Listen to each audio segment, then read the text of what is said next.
This is CGTN, China Global Television Network.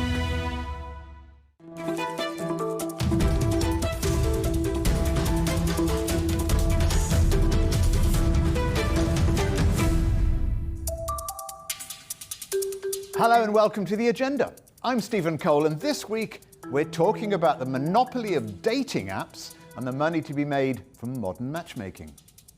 But before we get into the economics, is too much swiping damaging the love lives of our future? We ask a relationship historian if algorithms will have their consequences.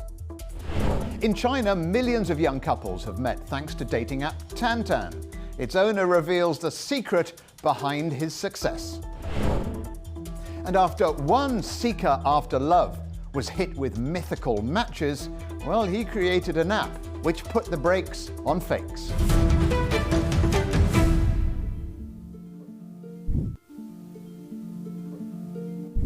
Online dating is an increasingly competitive market, not only for those looking for love, but also for those competing to sell it.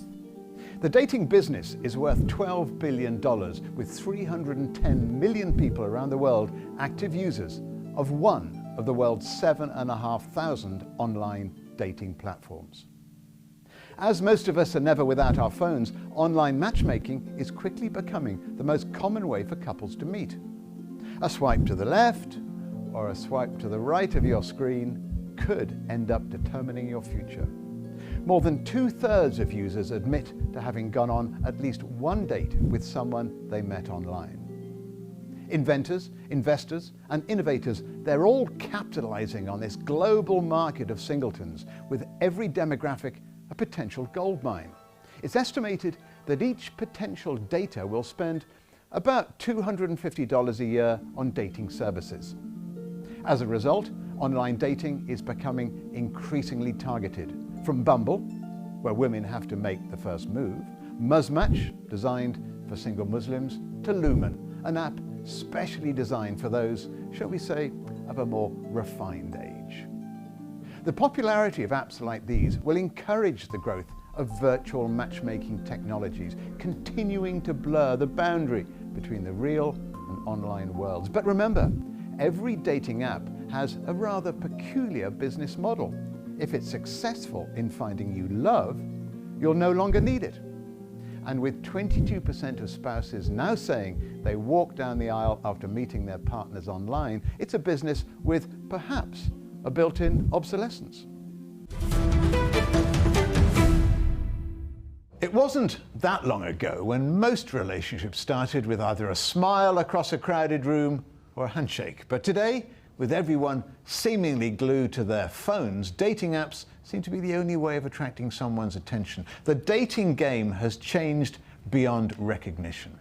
And some of those wanting a partner can spend their weekends online, perhaps in a virtual bar, trying to charm someone with a swipe or a like and buying them virtual drinks with their cryptocurrency. How has this affected our expectations of dating? Well, let's ask Zoe Strimple, a journalist and writer at The Telegraph and an historian of gender relationships. What is it, Zoe, about modern dating that attracts you and makes you want to write about it? Well, I was interested in figuring out the impact that the internet really did have on our behavior and our expectations and our kind of romantic practices, as it were. And I began my kind of historical research with a sort of question which was, did the internet really kind of rupture everything? What my research finds is that if we want to understand where we are today, we actually do need to look, at least in kind of Western countries, especially the Anglosphere, we need to look to around 1970. The dawn of all kinds of, feminism, changes in how easy it was to get divorced, birth control, so on and so forth, general reshifting around of how people approach intimacy, sexuality, everything else. But I do think there has been a crucial kind of change point with the launch of the apps like Tinder, which was about 2013 when they really got into gear. And I think that actually has started almost a new epoch, which is perhaps its own thing that is less tethered to that kind of 1970s moment than, for instance, the early internet dating sites were. So I think we are now in a bit of a new period. But I think that there are still much older sort of social trends that are kind of working themselves out, even in the kind of radically seemingly alien way that we're dating now. A new period, in what respect? Well, I think that... Because men still want to meet women, and women want to meet women, and so on and so on. But what happened with the apps that never quite took off before was an economies of scale effect and a kind of massive network effect, such that it took people quite a long time to work out really how to use the internet for dating. For love. For love, and people would always say, and this stretches back even to the 19th century with each new technology for kind of helping people meet, oh, it's the modern way, it's the normal way, there's no stigma. They said that about the early, Match and the other kind of desktop online dating sites, and it just wasn't true. The apps, there are so many people, it just took off like wildfire. So it's a new era in the sense that those old concerns have totally changed, and it's got its own dynamics that are to do with sheer quantities and volume of turnover. It wasn't that long ago that going to a dating agency would be considered really embarrassing. Only lonely people crept into those and put their name down to meet someone.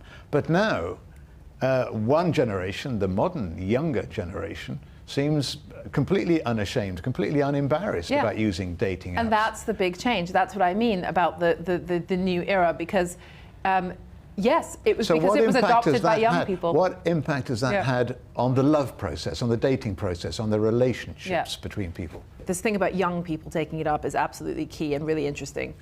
That inevitably will have an impact, because suddenly you've got 22-year-olds jostling to kind of meet each other in this new format. So they don't actually they aren't learning courtship in offline situations in the way that previous generations did. The other thing, again, as I said before, is to do with economies of scale in a way, or maybe I should just say scale. What do you mean economies of scale? You've got to explain. Sheer kind of upsizing. So you suddenly get a kind of different effect when you go from it's not an intimate exchange anymore. It's not even a sort of dating site with some thousands of people. You've got millions and millions on it, and it's a sort of effect. So the choice is so wide. So it's a sort of, you're throwing so much at the wall. Some sticks, and what sticks is it's just a completely different set. Like quite a lot sticks. So there's just much more interaction. There's much more turnover. There's much more choice, and therefore there's much more callousness. There's a shift in how you see your potential dates. They stop being sources of excitement. Ooh, maybe this. You're discouraged to think too deeply about each potential match. A match is a throwaway concept. Potential for sort of rather shallow encounters is greater. Is that what you're saying? I mean, the potential for shallow encounters is enormous. In fact, that's the system in a way lends itself to that. But as I say, with so much turnover, some proportion will be a serious encounter, but you have to wade through a lot of casual, callous behavior before you get to that more serious thing. Is it addictive or potentially addictive behavior? Oh, completely. I mean, it's like the same effect of social media, the sort of effect of the red light or the alert or the yes or the swipe, but it all lights up as a dopamine reaction in your brain. And it's addictive on quite a deep level. It's a psychosexual level. It's an addiction to a form of validation that could, be deeper even than getting likes on Facebook, because these are people who are potentially saying you're beautiful or you're attractive or they want to be with you. And these are very powerful sort of things to feel like you're getting from strangers. And then the other thing, which I don't know if you're coming to this or not, but it's a big one, is the addiction of wondering what else is out there. If you choose a choice, you've chosen something, and that inevitably locks out something else. So you're almost treating it like online shopping as opposed to online dating. Right, which can't work because people aren't products. So that ends up backfiring. But the brain thinks, I think people think it's very easy to be seduced into thinking you are. It's like almost for free, because you're not paying per person that you interact with in the way that you'd pay for a shoe that you bought, every extra shoe. So you think it's this kind of cornucopia of choice, but then you come up against the very real fact that they aren't shoes and coats and boots. They are people, and people you may think you can buy someone off the shelf. You can't. That person may say, no thank you, I don't want to be taken off the shelf, or you're not for me. And it's actually a much more complicated set of interactions. I don't think you can avoid those, but because it's people are in a rush and they're dealing with so many people, some of that gets compressed so that nobody really has time to, or the capacity to work out what could be an exponentially complicated situation, which is why these new behaviors like ghosting and things like that come in, which help people cope, which is just quick ways of rejecting, going completely dead on someone, treating people quite badly, because to wade into the complexity of treating everybody you encounter in a reasonable way and exploring everything is just impossible. The mind would explode. Gosh, Zoe, thank you very much indeed for joining us on The Agenda. Pleasure. Thanks for having me. Well, still to come on The Agenda, why the dawn of dating apps is so refreshing for young singles in China.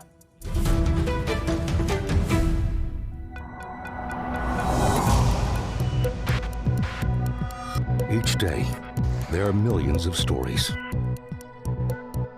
Each one can open new perspectives, new possibilities. Wherever you look, we are there. To see, discover, explore. We put the pieces together to find what really matters to you, all around the world, all around the clock. Our reporters are at home across the globe. From our headquarters in Beijing and production centers in Washington, Nairobi, and London, China Global Television Network. Stories from across the globe, reaching people across the globe. CGTN. See the difference.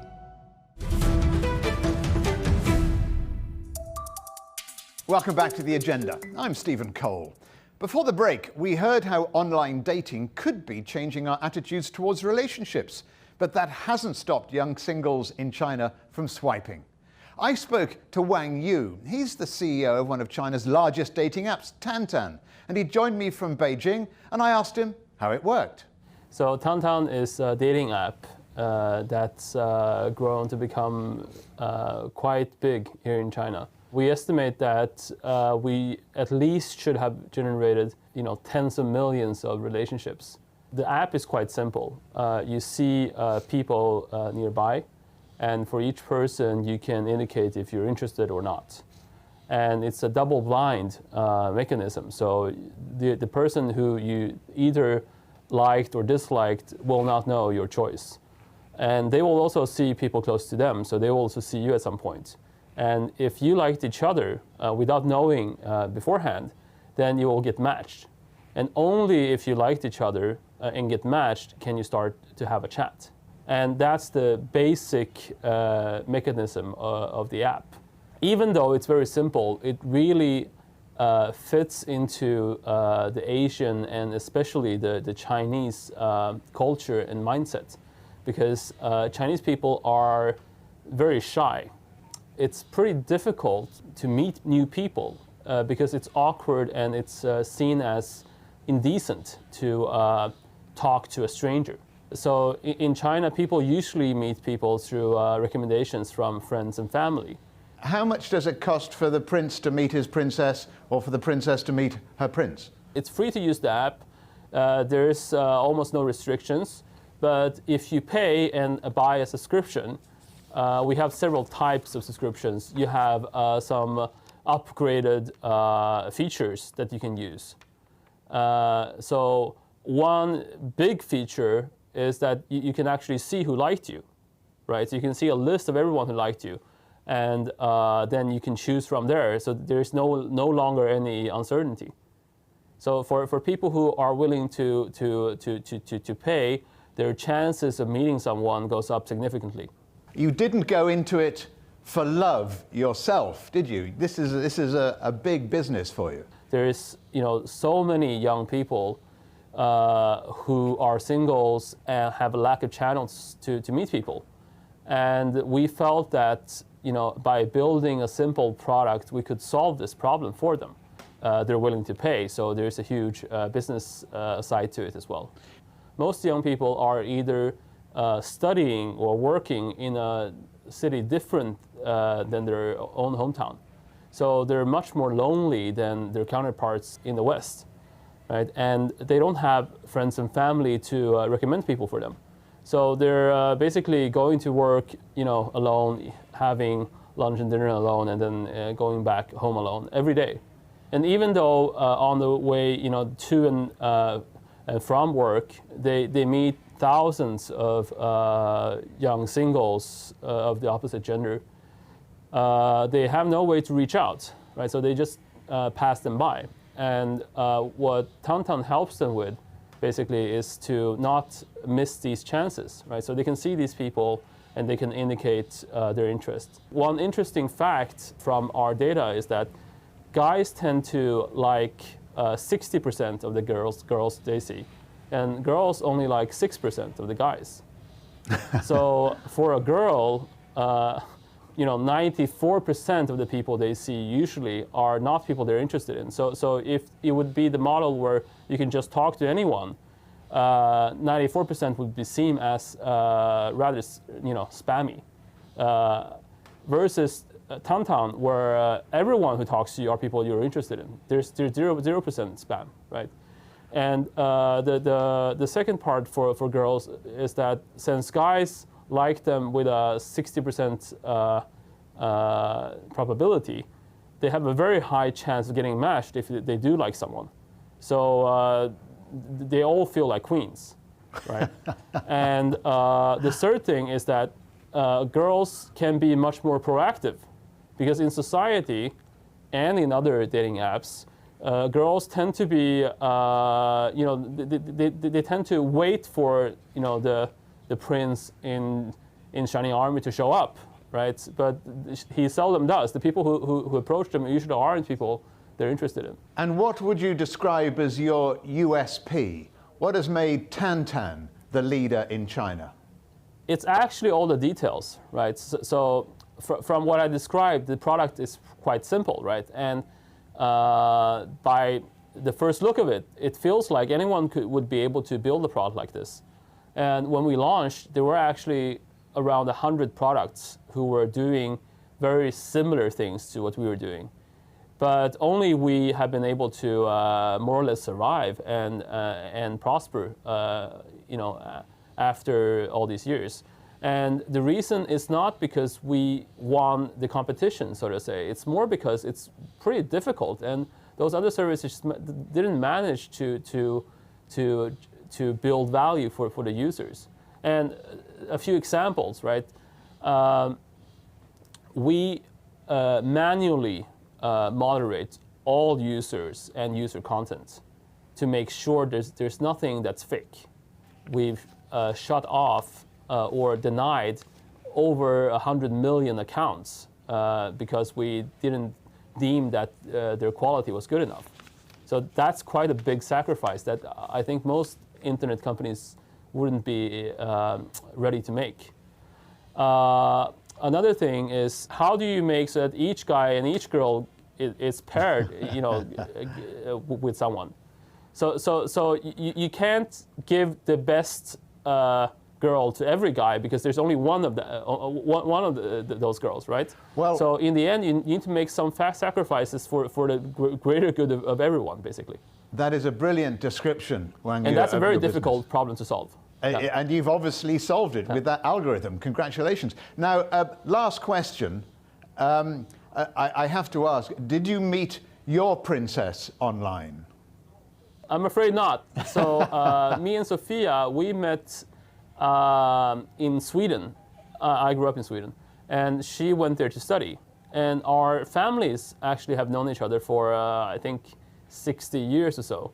Oh. So our grandmothers kind of grew up together. So that's how we were introduced, initially, since she moved to Sweden, and her grandma thought it would, we should at least help out if we could. You used the Granny app. Yes. Like I said, it's a lot of recommendations from friends and family, when you can. All right, Wang Yu, many thanks to you for joining us here on The Agenda. Yeah, thank you. It's been a pleasure. Thank you. Well, as we've just heard, dating apps are comparatively new to China, but just as Wang Yu from TanTan said, many grandparents with eligible offspring can't resist playing Cupid, but they prefer to do things the more traditional way. When you walk through parks in China's largest cities on weekends, you'd be forgiven for thinking there's a sale on. But the only thing on offer here are young singles, but only if you meet the strict criteria set by their families. This is blind dating in China. A typical advert states their gender, height, the year they were born, their university degree, and their job. It'll also include what they're looking for: a tall male homeowner with a $30,000 salary, perhaps. There are more daughters than sons in the market because women in the larger cities face an awkward dilemma. More years in university also means they're not as young, losing competitiveness in husband hunting. Women who are unwed by 30 are considered at risk of being left on the shelf. But it's not just the females who are racing against the clock. With 30 million more men than women in China, competition is tough. Between now and 2050, some scholars estimate that 15% of Chinese men won't find a wife. This is when families, mainly grandparents, step in to help. It might seem strange for someone to meet a partner after having already met their parents, but with family being so important in China, parents prefer to vet their future son or daughter-in-law. And let's face it, this method of introducing isn't dissimilar to online dating. The algorithm is just replaced with a human, one that probably knows you better than any computer or app ever could. Now, when the amorous turn to apps, people swiping for their romantic pursuits never quite know if their match is really who they claim to be. Well, my next guest decided to try and make the journey for those seeking love that little bit safer. Hi, I'm Eden Blackman. I'm the founder of Would Like to Meet, the world's first verified dating website. My experience of online dating came when I tried it a couple of years ago. I had a really good time, I met lots of great girls and I had a lot of fun. But after a while I started to notice there are a lot of fake profiles coming into online dating. People putting pictures of themselves that clearly weren't of them, or what I describe as misleading profile pictures. Let's just say that some of the pictures added weren't exactly what you'd call recent. They were pictures taken some time ago and really didn't give a true impression of the person behind the profile. So I thought, if a website could be built where it takes the time to verify, check the pictures are real and they're recent, there could be something in this. And Eden joins me now in the Agenda studio. Welcome to the Agenda, Eden. Is this down to your own bad experiences in the past? In the early days of online dating, when I tried it, I got hit with a number of semi-fake profiles and pictures that weren't what I call real and recent. So I just looked at what the business is worth and the fact that what companies were charging to have this service and thought maybe we can do an app where you can guarantee the picture is real and recent. You might be onto something. How do you get people to subscribe to an app when you can get so many for free? Well, it depends the levels what you call free, Stephen. I mean, a lot of the apps you're able to look at matches and you're able to send them a message. But when you get a reply back, you can't see the reply until you subscribe. So it depends what model you're on and what you're using the apps for, to be absolutely truthful. So is it possible to describe a sort of typical user? I mean, no. I mean, probably 10, 15 years ago, absolutely, you could have given it a description. But I think since the kind of advance of Tinder, I think everyone knows someone that's either online dating or knows somebody that's online dating. So it's as wide as it needs to be. And it used to be mainly young people, but there's been a huge surge, hasn't there, in people, say, over the age of 50 who are now using the app. Yeah, I mean, it's called mature dating. I can say that because I'm over 50 myself without any repercussions. But it's a huge market, and it's simply because Match was the first online dating site. It was formed in 1994, and that, as we know, was a very, very long time ago. And some people have got married and divorced in that time. And they could have been married 15, 20 years, and all of a sudden they're dropped into the world of online dating, which is fantastic because it brings them 15 million single people in the UK, but obviously has its drawbacks. So the over 50s who are subscribing, they're mainly people who have come out of marriages. They're not discovering it for the first time. Yeah, they're either people that have been in long-term relationships or have been single for that amount of time and have been badgered by their friends to try online dating. The majority of them people that have come out of long-term relationships, though.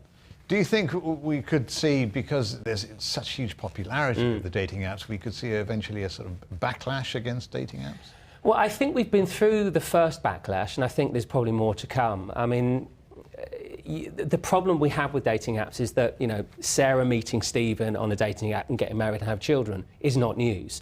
It's always when something goes wrong in a dating app that makes the headlines, and unfortunately those are the headlines that kind of give the idea to other people that maybe it's not as kind of safe as it should be. What I say to those people is you should be as safe online as you are offline. It's the same red flags.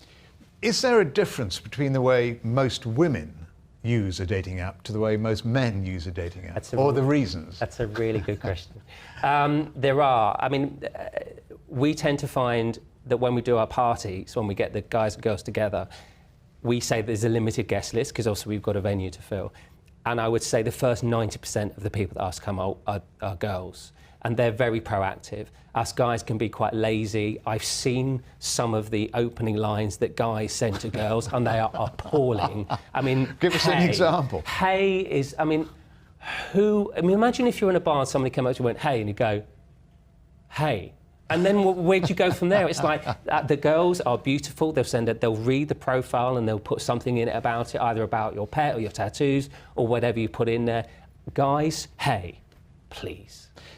So do dating apps, do you think, suit women better than men? They're better users? I think women are naturally more open to having conversations. I think guys struggle. And I've personally been the one where you go to send a message and you write it 6 or 7 times because you just read it and go, you sound like an idiot. But all we're actually saying is, hello, I saw your profile, you know, I'd love to talk. Is there any stigma left, do you think, in using dating apps? Any embarrassment left? No, I don't think there's embarrassment. I think, as I said, when Tinder came along, it kind of flattened the landscape and everyone knows somebody that's either been on Tinder or on Tinder themselves. I think the backlash comes from people who say, online dating isn't for me. If you've never tried an onion, you don't know whether you like it or not. At least try it once and then come back to me. Have you tried a dating app? I tried a bunch of dating apps when I was single a bunch of years ago, had a really good time, and came back to them sometime later when I was single again. And then met a girl and we dated for about 2 years. So I always had a reasonably good time. My girlfriend I'm dating at the moment, I met on Bumble, which is a great app, which is, its USB is that the women are the ones who are able to send messages first. So if you match on Bumble as a guy, you cannot send a message, it's the girls that have to send it first. So I think the backlash, we'll do another one in a couple of years' time. It goes like that. Can you predict what you think the next big thing will be in dating? In dating, I think verification, which is what we do at Would Like to Meet, will kind of forge through. I think over the last 10 years, there's been a lot of niche apps. There are apps out there for women who like beards. They're out there for people who are vegetarians and Christians and all of these kind of different ways of life. I think they will dissipate and I think they'll break away. There's currently, I think, 1,500 dating apps in the UK available. Really only about 20 of those are worth doing. So I think there'll be a kind of a breakdown of the bad ones and the cream will rise to the top. But I think people will just come to use them as they do any app that we use these days. OK, well, Eden, thank you very much indeed for joining us on the agenda. Pleasure to meet you. Only a decade ago, Tinder was something you lit a fire with. Now it's a dating platform worth billions of dollars. It wasn't very long ago that meeting someone online was a potential source of embarrassment. Today, that's all changed. Young people all around the world are swiping left and right without hesitation. And the market has quickly realized that love, or lust, is a potential goldmine. But online dating has also become something of a hobby for some, as much as it is a way of finding love for others.